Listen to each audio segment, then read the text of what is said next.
తెలంగాణలో ఎండలు మండిపోతున్నాయి. పగటి ఉష్ణోగ్రతలు క్రమక్రమంగా పెరుగుతుండటంతో ఎండ వేడికి తట్టుకోలేక జనం ఏసీలను, కూలర్లను ఆశ్రయిస్తున్నారు.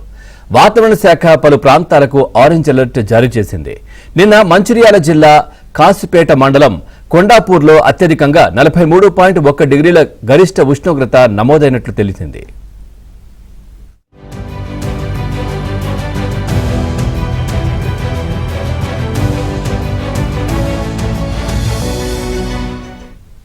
నేడు రేపు కొన్ని జిల్లాల్లో తేలికపాటి నుంచి మోస్తారు వర్షాలు కురిసే అవకాశం ఉందని వాతావరణ శాఖ తెలిపింది.